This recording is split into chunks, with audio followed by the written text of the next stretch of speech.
thanks to Tracy Soff, Tracy DeFreitas. Sorry, Tracy's name. I mean, Tracy Soff. Okay. I've had those names. So we'll just call her Tracy. There you go.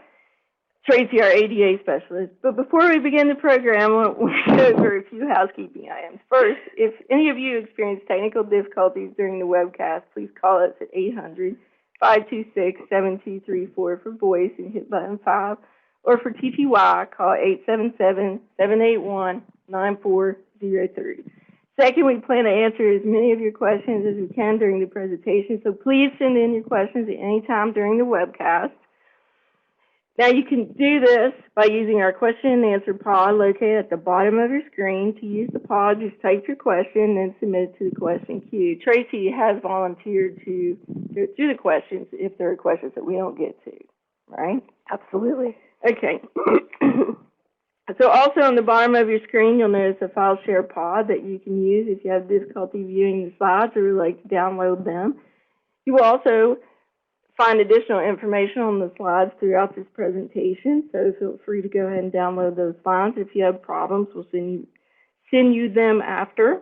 And finally, I want to remind you that at the end of the webcast, an evaluation form will automatically pop up on your screen in another window. We really appreciate your feedback, so please stay logged on to fill out the evaluation form. So, Tracy DeFreitas, welcome. Thank you, Beth. Let's go ahead and start today's program. All right, let's do this. So I'd like to open our training today with a nod to the Americans with Disabilities Act. 2020 is a remarkable year for the ADA. We're celebrating 30 years since the passage of this important civil rights statute that was signed into law by President George H.W. Bush in July of 1990. And the ADA is a comprehensive piece of civil rights legislation that prohibits disability-based discrimination and affords people with disabilities the right to have the same opportunities as everyone else to participate in mainstream American life. Of course, the law is divided into 5 titles that relate to different areas of public life, including public accommodations, state and local government services, transportation, and of most importance to the JAN organization, employment. With the issue of workplace accommodations being a central component of the Title I employment provisions of the ADA, the JAN service found its place in the history of the implementation of this law by becoming the country's premier go-to resource on job accommodations and the ADA. Today's JAN webcast series focuses on disability-related inquiries and obtaining sufficient ADA documentation to make reasonable accommodation decisions as part of the interactive process. Of course, we have a lot to cover, so let's go ahead and get started.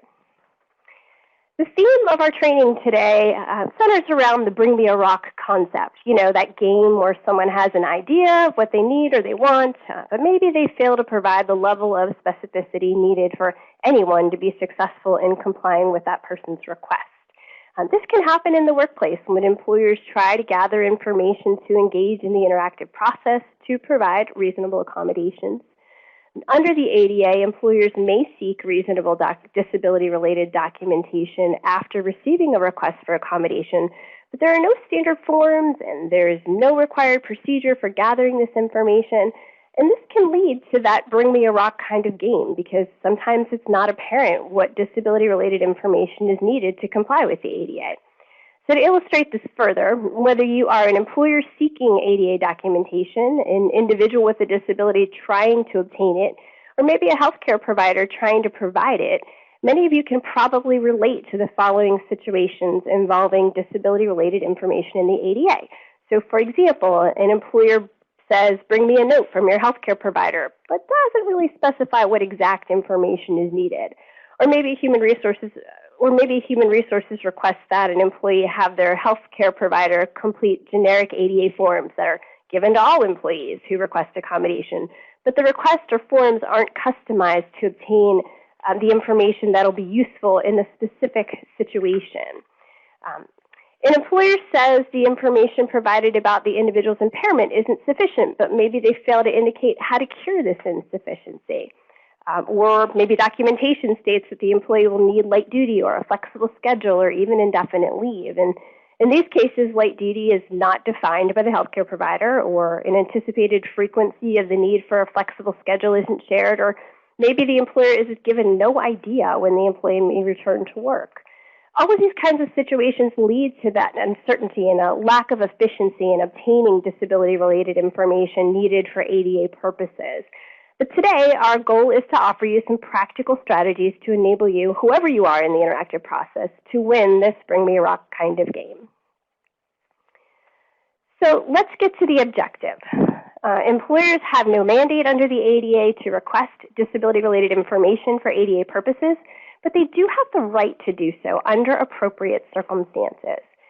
But before seeking disability-related information, whether it be through a medical inquiry or an examination, you must be clear on your objective for obtaining the information. Excuse me. The objective for obtaining disability-related information should be well-designed, and most importantly, it should be purposeful.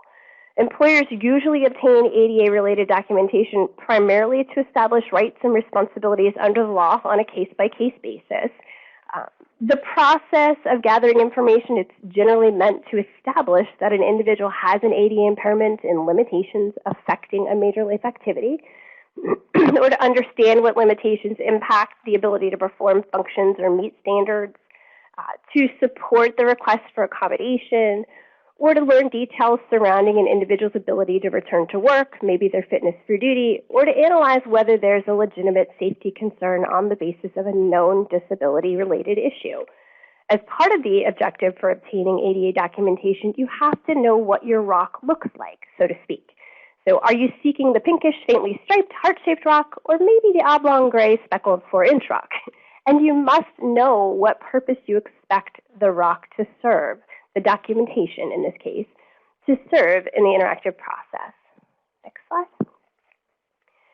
Now, quick side note, as we move through this training, you'll notice links at the bottom of many slides. There are so many resources you can tap into on the topic of disability-related information in the ADA. I've included links to information from the Equal Employment Opportunity Commission, from JAN, and also other resources based on each topic of discussion, starting on this slide with a link to AskJAN.org's website, A to Z by topic on medical inquiries and exams. Now, as part of the interactive process under the ADA, when the disability and need for accommodation are not known or obvious, you're going to hear me say that a lot, employers are permitted to request reasonable disability-related information for ADA purposes. The important thing for employers to remember is to ask for information at the right time and not to ask for more information than is necessary. The ADA places restrictions on disability-related inquiries during 3 stages of employment. I'm only going to mention these in brief. So the pre-offer stage of employment is the most restrictive. This is that hiring period, application, interview, testing, but when no job offer has yet been made.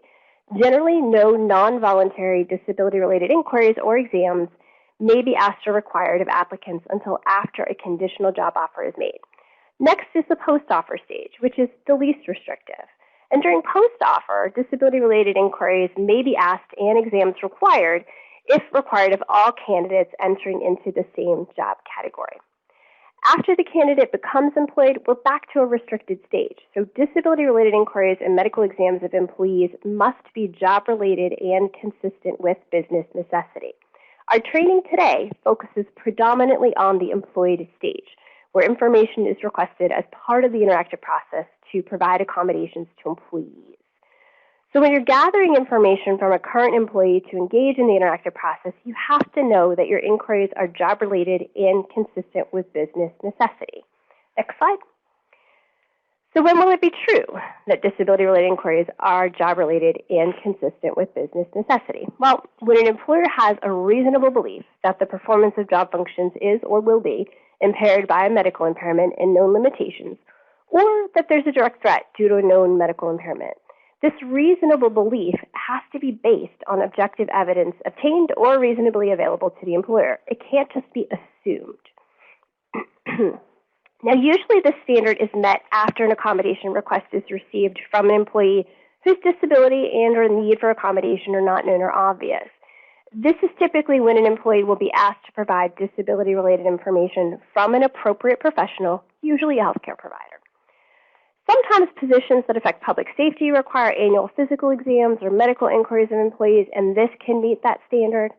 Also, we know that generally the obligation to request reasonable accommodation falls on an individual with a disability, and then that typically triggers the interactive process and a disability-related inquiry. But it is possible for an employer to initiate the interactive process without being asked by an individual if it's known that the employee has a disability and there's reason to know the employee is experiencing workplace problems because of the known disability. Next slide. Now, as mentioned earlier, employers are not mandated to obtain documentation to provide accommodations, but employers have the right to request disability-related information to confirm that an individual has a legitimate reason for requesting accommodation.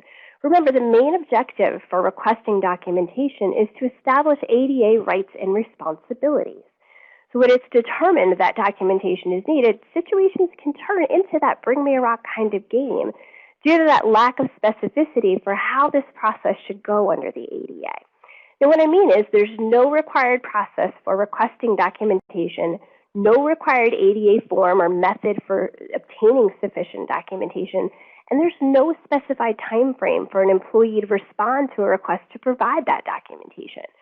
That lack of specificity provides little legal framework for employers to follow to obtain documentation for ADA purposes. Next slide.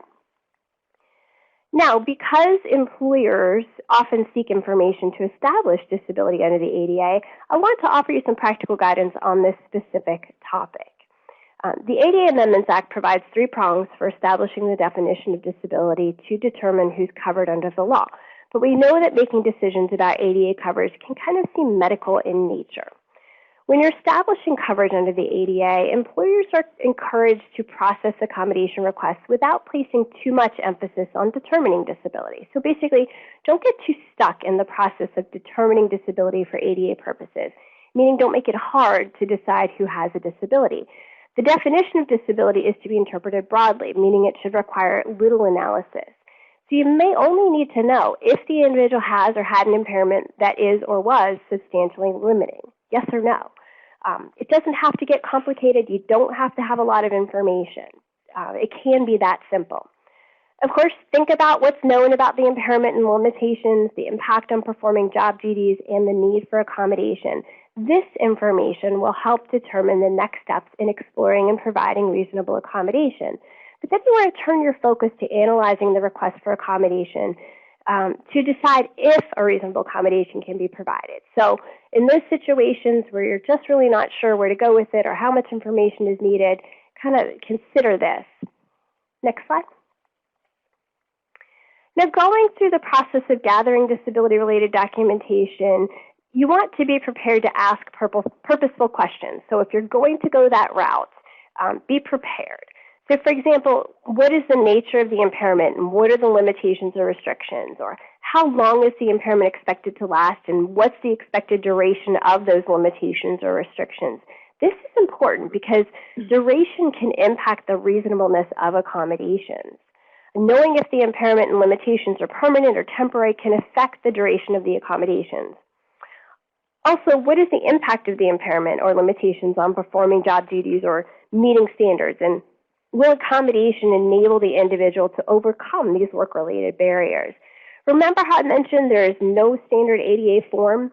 Well, JAN offers sample disability-related inquiry forms that employers may customize, and we do encourage customization.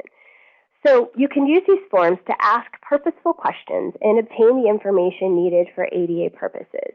These forms are linked here and at the end of the PowerPoint and can help you obtain sufficient information. So if you're kind of wondering what types of questions might be purposeful and what you can ask, this form's a good guide for that. There are 2, one related to just medical inquiries in general, and another that is more directly related to requests for leave as an accommodation. Next slide. Okay, next let's talk about knowing whether to ask for disability-related information or not. The EEOC has stated that documentation should only be necessary when the disability and the need for accommodation are not known or obvious. Therefore, requesting information will depend on what information is already known about the impairment, what you know about the functional limitations, and the need for accommodation. What can help employers decide when to gather disability-related information? Well, when the impairment and or the need for accommodation are known or obvious, this is disability-related documentation, it may not be necessary. So for example, if an employee uses a wheelchair and requests an automatic door opener to enter the building, the impairment and the need for accommodation are obvious. Medical documentation is not needed, but information about the accommodation may be. So focus on gathering information about the accommodation in that kind of situation. Next, I have to mention something we refer to as the hoops theory. This is where an individual requests workplace adjustments, access to benefits available to employees without disabilities, but for a disability-related reason. So, for example, if employees are permitted to work a flexible schedule or to telework without a specific reason for doing so, then employees with disabilities should not be required to jump through extra hoops to provide disability-related information in order to receive the same workplace flexibility as those without disabilities, just because they're asking for a disability-based reason.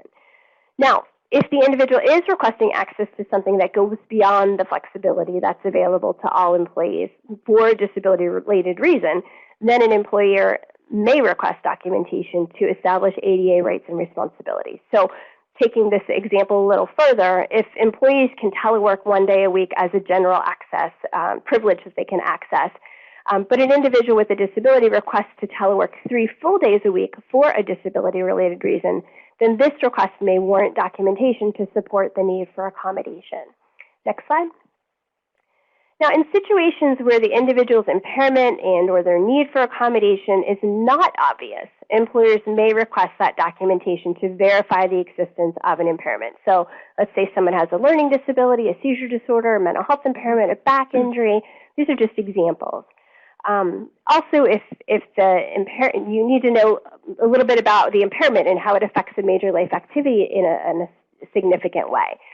So, for example, when an employee shares that she's having difficulty meeting the employer's attendance policy because of the side effects of medication, but she's never disclosed a disability before, it's possible to gather information about the impairment and limitations, why the ability to meet the attendance policy is affected by the impairment or treatment for the impairment, and what accommodation is needed. Now, when the impairment and the need for accommodation are not known or obvious, it's suggested that the employer begin by asking the individual for more information about their impairment. If the employee can't provide the information necessary, then ADA documentation may be requested. Again, keep your objective in focus. Keeping with our theme, you want to establish the shape, the size, the color of the rock, or that the individual has an ADA impairment and limitations affecting a major life activity, and that accommodations are needed. Next slide. Now, I want to touch on a topic that comes up a lot in my day-to-day consultation with employers, the issue of whether and how to approach an employee who's not requested accommodation, but the employer has reason to believe that accommodation is needed due to a suspected but maybe a not confirmed impairment. In this situation, the employee hasn't formally disclosed a disability or requested anything at work, and the employer is trying to decide if they can request disability-related information or ask about the possible need for accommodation. But it's not absolutely known that the individual has a disability. So the ADA risk for the employer is not knowing if the disability-related inquiry is job-related and consistent with business necessity. But I can offer you a strategy for consideration. Ask, how can I help? Instead of asking the employee to provide information about whether they have a disability or need accommodation, it can be explained what issue has been observed, what the employer's expectations are, and any consequences of not meeting those expectations, and then ask how you can help. Asking this question is a strategic way of creating a safe space for disability disclosure, and it can be useful when an accommodation hasn't been requested, but there are apparent limitations in performing job duties or meeting standards. Asking this kind of question doesn't make an employer vulnerable to appearing as if they're making assumptions about disability or the need for accommodation. And extending this kind of support often leads to disability disclosure and ultimately engagement in the interactive process, which will typically lead to a request for disability-related documentation. Next slide. Now let's dive a little deeper into what ADA documentation may be required of an employee who requests accommodation. An employer may require documentation that is reasonable and sufficient. So in the simplest of terms, sufficient documentation establishes that the individual has or had an impairment, whether the impairment affects or affected a major life activity, whether the impairment substantially limits or limited the major life activity, and that accommodation is needed. That's keeping it pretty simple. When reviewing documentation for sufficiency, it's important to remember why it's part of the interactive process. What's the purpose? So the information should help an employer make the determination that an individual meets the ADA definition of disability and needs a requested accommodation. So for more information on the ADA and understanding sufficient information, EEOC offers a guidance on disability-related inquiries and medical exams of employees under the ADA. And this is something that you can access for more information. Next slide. Now, I suspect that many of you would like to know more about what is insufficient documentation. So what might that look like? Documentation may be insufficient for a number of reasons. So, for example, if it doesn't specify the existence of an impairment, the functional limitations due to the impairment, or the need for reasonable accommodation. Now, if the healthcare provider doesn't have the expertise to give an opinion about the individual's impairment, that might mean it's insufficient. So, for example, a cardiologist who's maybe providing information on an orthopedic issue. Or if the information is not from a credible source or is fraudulent. So maybe it came from a friend instead of an individual's treating provider, or the documentation is not on appropriate letterhead and appears to be made up. When insufficient medical documentation is received in response to an employer's initial request, the employer should notify the individual, preferably in writing, explain why the documentation is insufficient, and allow the individual an opportunity to provide the missing information in a timely manner. For more information about insufficient documentation, again, you can go to that EEOC guidance on disability-related inquiries and medical exams. On this slide, you'll notice it says that it's question number 10, but it's actually question number 11. So we'll fix that on the slides that are posted later on our website. Next slide. Next, let's talk about what I'm referring to as disability-related information request failures. These are actions that are taken by employers that are not best practices or are noted to be unacceptable by EEOC. The first failure, asking for information that is already available to the employer, either because it's obvious, apparent, or because the employee has already provided it. When disability is already apparent or established, employers can be held liable for asking for information for which they're not entitled. So, for example, asking for new medical information when an employee requests a second accommodation for the same exact impairment. If the disability is already established, new medical information will generally not be needed. Information about the need for accommodation, yes, but not updated medical information about the impairment that you already have information on. Next, not asking purposeful questions. Revisit your objectives. Are your inquiries purposeful? Will the information support the interactive process? So, for example, asking a healthcare provider to simply review a job description and provide a medical opinion when what really needs to be known is if the employee can perform a specific function. Specific questions will be more useful, so you want to consider that. Sending a job description is one of my kind of pet peeves because I hear that a lot, and the employer isn't getting the information they need because they're not asking the right questions. Next, requiring a release for complete medical records or requesting too much information. In most circumstances, an employer cannot ask for an employee's complete medical records because they're likely to contain information unrelated to the disability and need for accommodation. I'm going to expand on this a little bit more in some greater detail in just a little bit. Another, requiring information to come from a medical doctor, an MD. This is something we frequently hear about. Know that the ADA does not specifically require that disability-related information come from a licensed medical doctor to establish the existence of an ADA qualifying disability. This is yet another issue that I'll talk more about in just a few minutes. Another, requiring ADA recertification, monthly, annually, etc. Another popular failure. So to avoid violating the ADA's disability-related inquiry rules, employers have to be aware of what is already known about the employee's medical impairment and the need for accommodation before engaging in the process of requesting updated medical information, whether it be annually, monthly, or otherwise. And I'm going to expand on this a little bit further in just a little bit as well. Then finally, requesting an IME, an independent medical examination, or a fitness for duty examination that is not job-related and consistent with business necessity. There are situations when a medical examination can be requested, but you have to know that the exam is job-related and consistent with business necessity. You've got to meet that standard before making such a request. So you have to be clear in knowing when you're asking and whether or not you've met that threshold before requiring a medical examination. Next slide.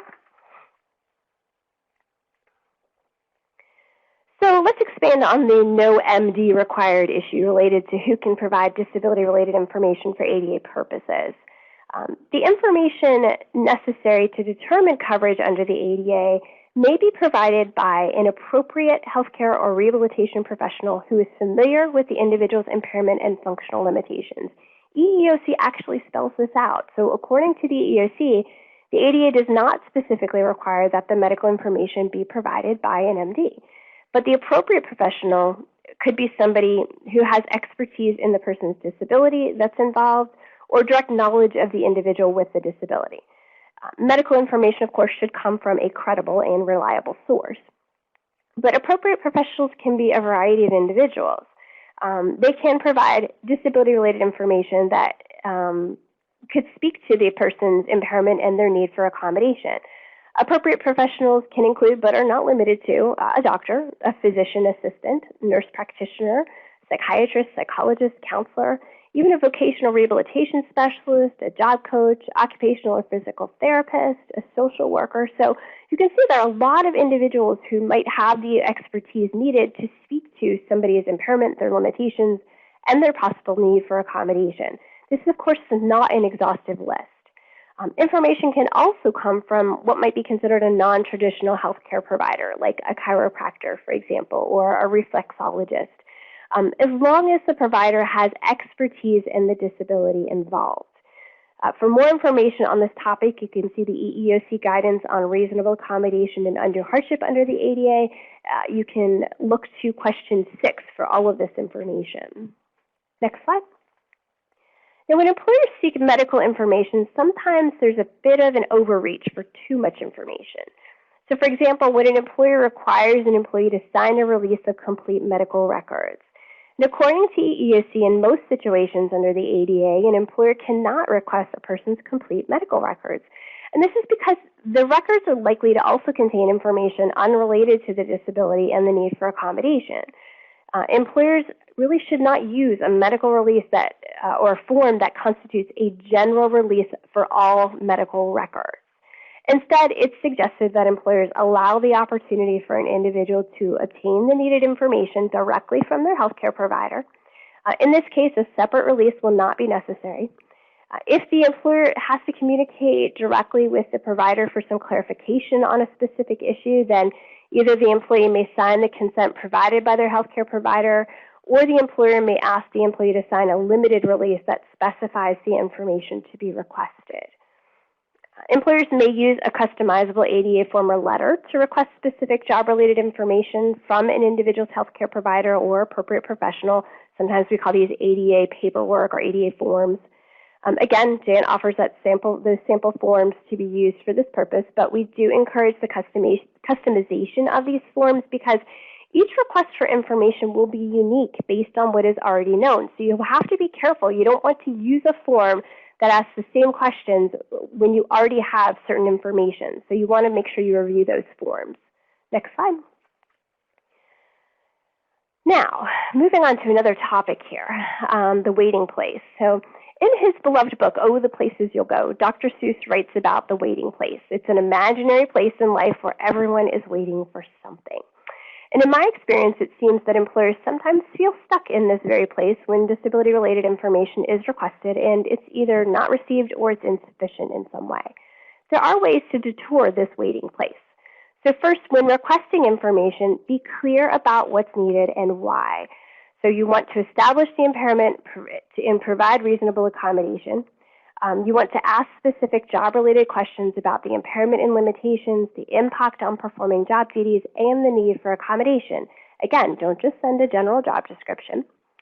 Next, request that documentation be provided within a reasonable time frame. So, for example, up to 15 calendar days.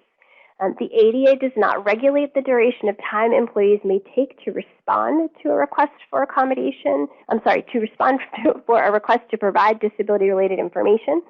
So it's important to provide a deadline and to remind the employee in writing when the deadline is approaching. That deadline is up to your discretion because the ADA doesn't give you a deadline. However, you want it to be reasonable. Sometimes it can take some time for people to get in to see a specialist.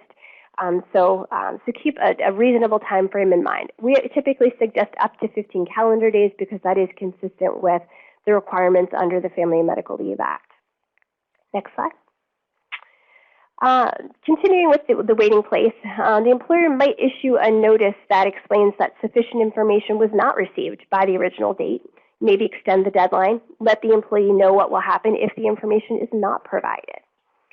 If documentation was provided by the individual but it is insufficient, then explain why.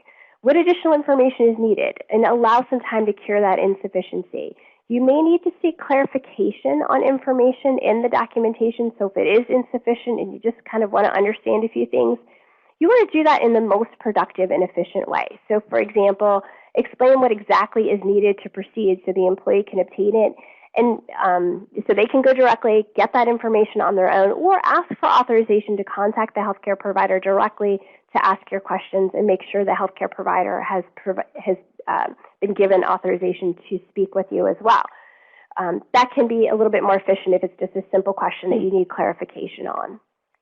Now, if the individual doesn't provide sufficient information, an employer may request that the individual go to a healthcare professional of the employer's choice, but the employee should have the chance to cure the insufficiency first. If this happens, the employer has to pay all of the medical costs associated with an employer-requested examination. Ultimately, if the individual fails to provide sufficient documentation and the impairment and the need for accommodation are not obvious, they won't be entitled to receive accommodation under the ADA. So the employer should document the effort to obtain the information and the next steps in the interactive process and move on. Next slide.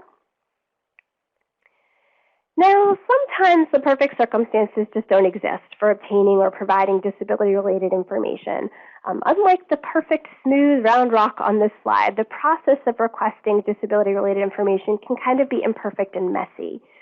Employers are encouraged to consider the individual's effort to obtain the documentation and the reasons for that failure.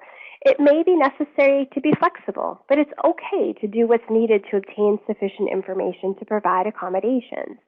The situations we sometimes hear about include when a healthcare provider refuses to complete ADA paperwork, or an individual maybe doesn't have health insurance at the time of the need for accommodation.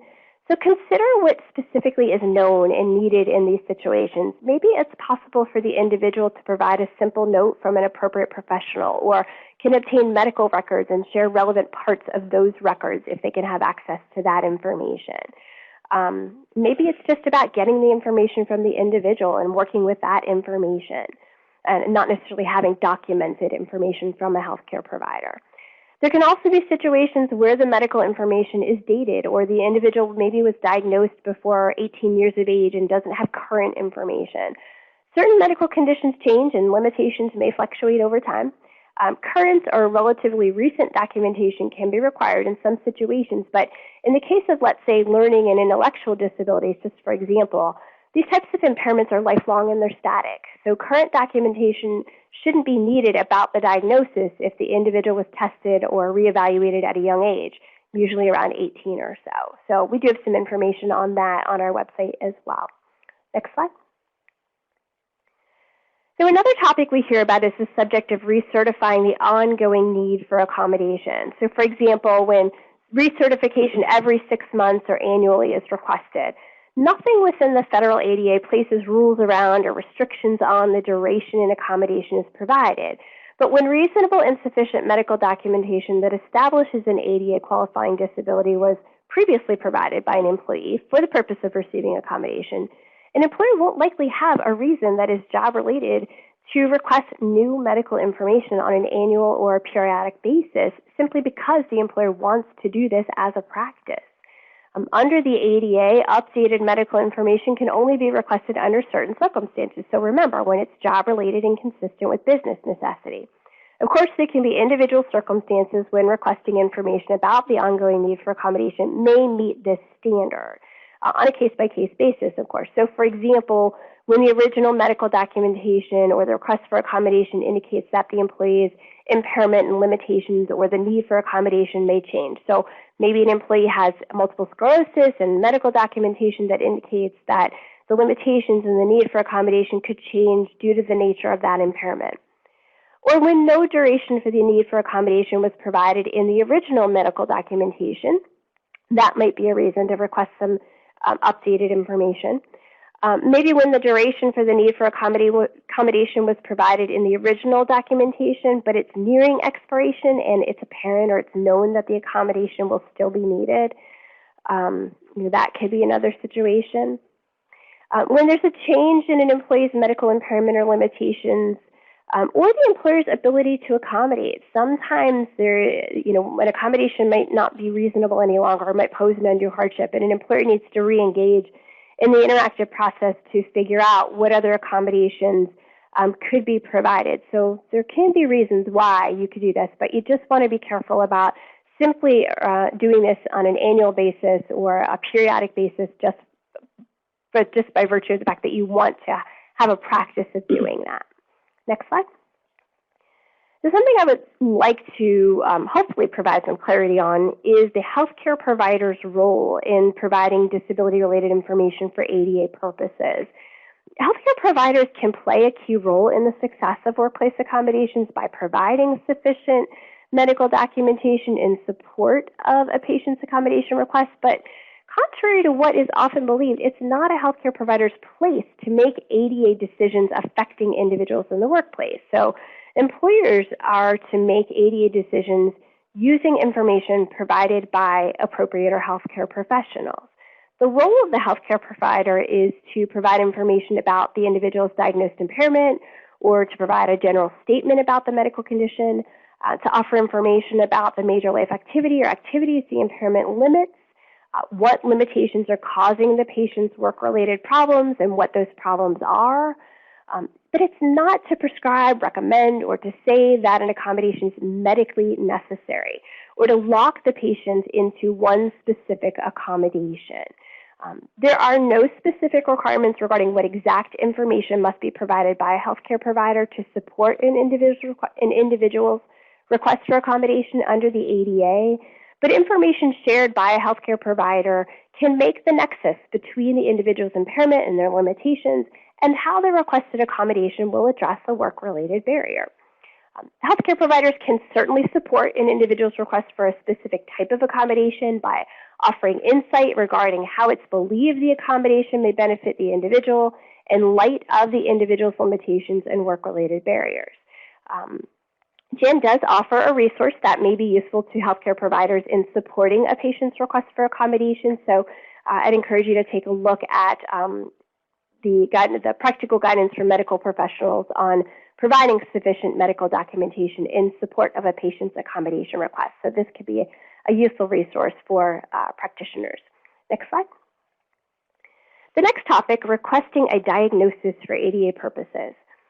While the ADA does not restrict employers from asking for detailed information about an individual's impairment when needed, some state statutes that are similar to the ADA do restrict requesting a diagnosis or detailed medical information. So, for example, California is probably the best example we have.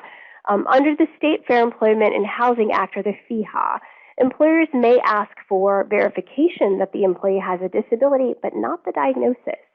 They may ask for a description of how the limitations impair the individual's ability to perform the duties of the job, an indication of whether these limitations are temporary or permanent, and the expected duration for the limitations.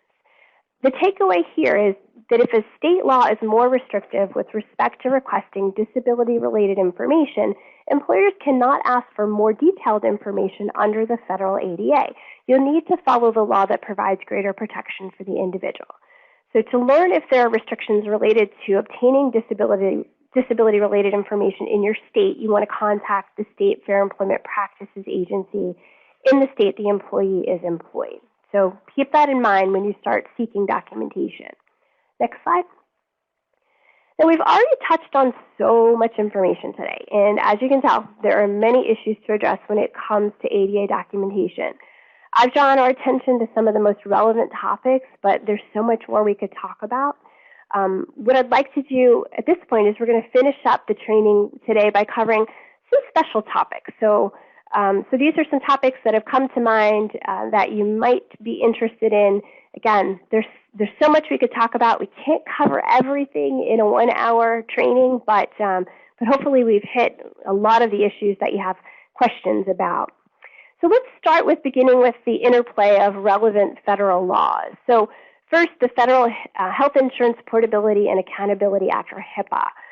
When an employer would like to communicate directly with an employee's healthcare provider, maybe by telephone or email, authorization will be required from the individual for their healthcare provider to communicate directly with the employer. This is not an ADA requirement, but rather a HIPAA requirement that actually applies to the healthcare provider, not the employer.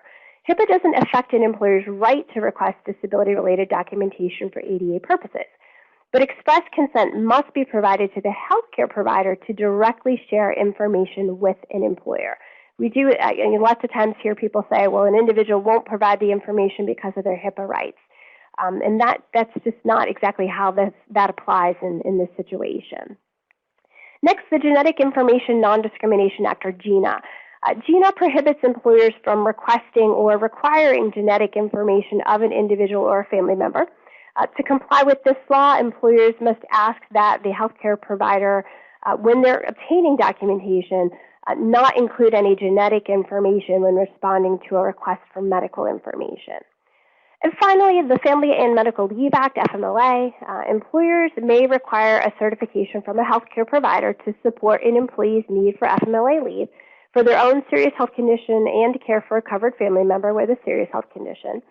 Under the FMLA, an eligible employee can be asked to provide a complete and sufficient certification of a serious health condition within 15 calendar days, and the Department of Labor offers a standard form that employers may use to obtain this information, although they're not required. Employers should note that FMLA documentation and ADA documentation serve different purposes. A lot of times we hear that employers are using their FMLA forms to obtain ADA documentation. There's nothing that prohibits this, but you have to keep in mind that the questions asked for FMLA purposes are going to be different than those for ADA purposes. Again, this is where you need to keep your objectives in mind. FMLA documentation is meant to determine eligibility under the FMLA on the basis of a serious health condition. ADA documentation establishes coverage based on the ADA's definition of disability. Also, sometimes the information obtained for FMLA purposes includes information to be used for ADA purposes. This, again, is where you have to be aware of what information you already have before requesting additional or too much information for ADA purposes. So be aware of the differences between FMLA certification and ADA documentation and the purpose they serve, and making sure that you're following both laws when you're obtaining that kind of documentation. Next slide. Now, the next topic. Sometimes we receive questions about return to work releases and fitness for duty certificates and examinations, so fitness for duty examinations. Generally, return to work releases may be requested as a matter of policy. For example, an employer might have a policy that after an absence of 3 or 5 days, someone needs to bring in a note or a release to return to work. It's okay to have that as long as the employer applies this policy uniformly and consistently. This is usually documentation from a healthcare provider simply approving an employee's return to work. Fitness for duty certificates are generally requested for FMLA purposes, so when an employee is returning from leave after their own serious health condition. A fitness for duty certificate is a signed statement from a healthcare provider indicating the employee is fit and able to return to work. The employer must have notified the employee of the requirement to obtain fitness for duty certification at the time of leave designation. So this is something an individual needs to be aware of before they go out on leave. A fitness for duty examination must be, again, job-related and consistent with business necessity under the ADA. Because a fitness for duty exam could reveal information about an employee's disability, these exams are allowed only in limited circumstances under the ADA. So generally, this standard will be met if the employer reasonably believes that the employee's impairment will prevent the individual from performing the essential functions of the job, or the employee will pose a direct threat. So you have to be real clear on the differences in these types of requests for information and making sure that you're using them in the right way. Next slide. Okay, so another topic we discuss on a frequent basis is requesting documentation related to allowing access for a service or an emotional support animal as a workplace accommodation. In this situation, employers have the right to request reasonable documentation about the employee's disability and functional limitations, which typically comes from a healthcare provider. So, of course, the person is still establishing that they have a disability and that they may need accommodation. But what about the documentation related to the animal? In some cases, a healthcare provider was not involved in the acquisition of the animal and cannot provide documentation specifically about the animal. In that case, documentation about the animal, for example, what it does or how it behaves, it may need to come from some other source. So, for example, if a service animal, then maybe whoever trained the animal. The goal of an employer is to understand, in this case, why the animal is needed and what it does for the person. The employer also has the right to require that the animal be trained to be in a workplace and capable of functioning appropriately in the work environment, and may need some sort of documentation or demonstration that speaks to its ability to be there and not be a disruption and to be able to behave appropriately. So again, that could come from somebody who's provided training for the animal, or again, it could be demonstration as well. So it might not necessarily be documentation, it could be the individual having the animal demonstrate that it can behave appropriately in the work environment. We do have a good deal of information on the issue of service and emotional support animals in the workplace on the JAN website. I do encourage you to take a look at that because a lot of questions are answered related to having animals in the workplace through that documentation. Next slide. All right, almost there. So we can't talk about disability-related information without reminding everyone that the ADA requires employers to maintain the confidentiality of all medical information collected as a result of either medical inquiries, exams, and the interactive accommodation process. So all documentation must be kept in a medical file in a separate locked cabinet apart from the location of personnel files, with only certain individuals having limited access to that information. Also, supervisors and managers may be informed about necessary restrictions on the work or duties of an employee and necessary accommodations, but employers are reminded to restrict their access to specific medical information. So I think you want to be real careful about how you go about requesting documentation when someone asks for an accommodation. Usually you don't want managers and supervisors being the party who's requesting the medical documentation or who has access to the medical documentation because you want to restrict their access to that information. So if a request comes in, hopefully you have a process in place where maybe someone in human resources is going about obtaining that documentation, but hopefully there's a system of sort of bypassing supervisors and managers in terms of having access to that specific medical or disability-related information. Next slide. Okay, so of course, we have to end this training by talking a little bit about the public health topic on everyone's mind today, COVID-19 or coronavirus.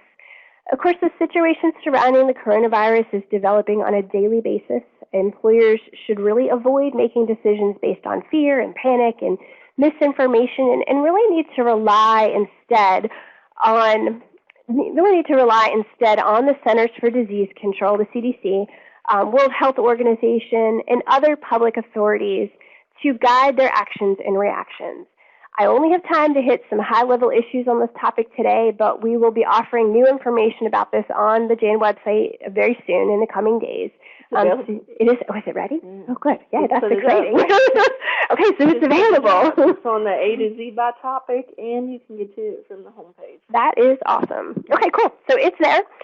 Take a look at some information. We'll be building upon that. Keep in mind it will be fluid, and as more information develops and more accommodation and ADA issues develop on this topic, we will be updating that information. So you can look for that as a resource. But from an ADA perspective, and with respect to the topic we're talking about today, EEOC notes that the ADA and the Rehabilitation Act rules apply, but they don't interfere with or prevent employers from following the guidelines and suggestions made by the CDC about steps employers should take regarding the coronavirus. This means that employers who have concerns about employees being exposed to or diagnosed with coronavirus must have a reasonable belief based on objective evidence that an individual might pose a direct threat before asking medical questions. Now, medical questions asked in a situation where the likelihood of exposure to the coronavirus is high are meant to analyze health and safety risk or direct threat and may be job-related and consistent with business necessity. So you want to consider that. You want to do it on a case-by-case basis. You want to make sure that you have objective information before you're making those decisions to ask those kinds of questions. Of course, requiring all employees to answer questions about whether they have symptoms associated with the disease, that would fail this test. So that's, you're indiscriminately asking a group of employees medical questions with no objective basis to believe any or all might be posing a direct threat due to the coronavirus. So you don't want to just start asking, your employees whether or not they have the coronavirus, or so you want to be careful. So employers may ask questions about possible exposure during travel, as such questions are not disability related specifically. Employers may encourage employees to telework as an infection control strategy. So in addition, EEOC says that employees with disabilities that put them at high risk for complications of pandemic influenza, or I should say coronavirus in this case, may request telework as a reasonable accommodation to reduce their chances of infection. So you want to think about that. Obviously, a lot of employers are trying to figure out how to create protocols around this specific public health issue and what to do next. But you want to be again purposeful. You want to make sure that your decisions are being made based on facts and that you're asking for information based on objective information. So you want to be careful.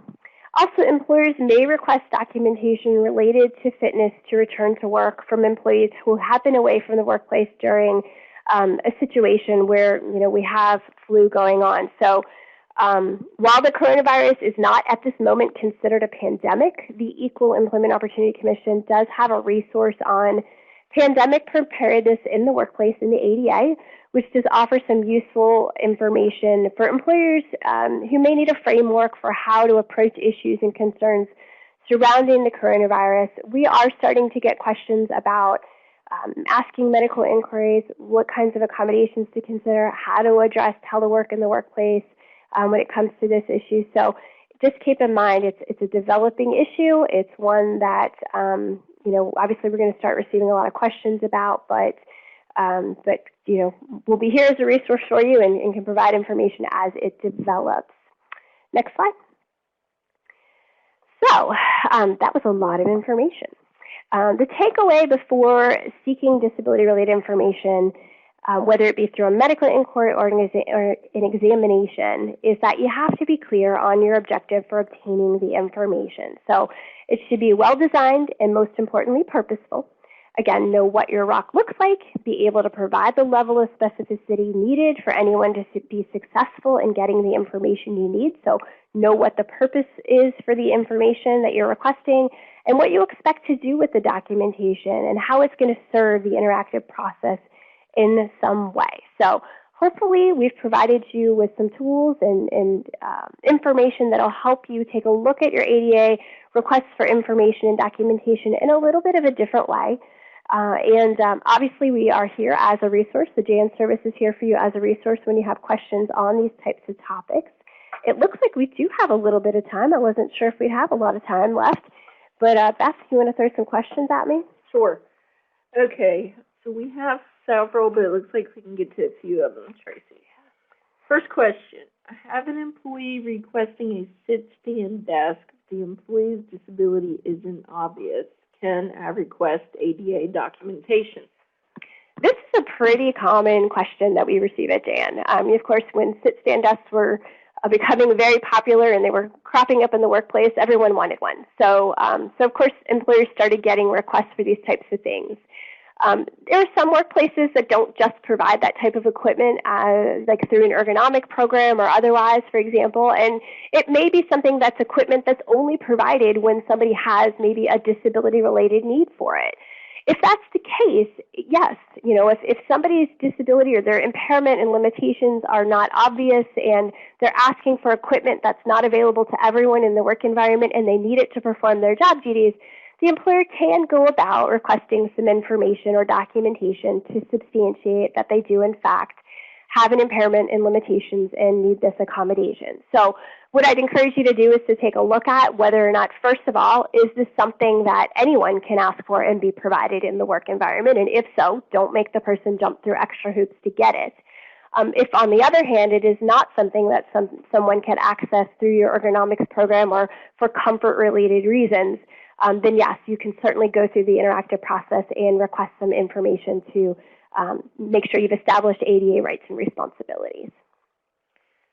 Okay, the next one, if an accommodation is provided and a manager is asked questions about that accommodation, can the manager tell coworkers that the individual is receiving an accommodation under the ADA? That's a good question. So, of course, it's not directly related so much to requesting information or documentation, but I think it is important if we come back to sort of confidentiality and making sure that information about disability, impairment, limitations, accommodations, that's information, remember, that has to be kept confidential in the work environment. So employers need to be careful not to share information about a person's disability or their need for accommodation with other individuals. That means not telling coworkers about someone's disability or their need for accommodation. There can be strategies around dealing with these types of questions, and Jan does offer some information through a blog related to the manager's dilemma that can be very helpful. Also, EEOC offers in their EEOC enforcement guidance on reasonable accommodation, I believe it's question 42, that addresses whether or not an employer can tell other employees that someone's receiving an accommodation. They offer some practical guidance on how to address those situations. I think it's important to ensure that everyone's aware of the ADA and how to request accommodations in the work environment. So it kind of wards off questions about why someone's receiving something at work. Of course, a manager could also respond by explaining that the employer has a policy of assisting any employee who encounters difficulties in the workplace, and that many workplace issues encountered by employees are personal, and that in these circumstances,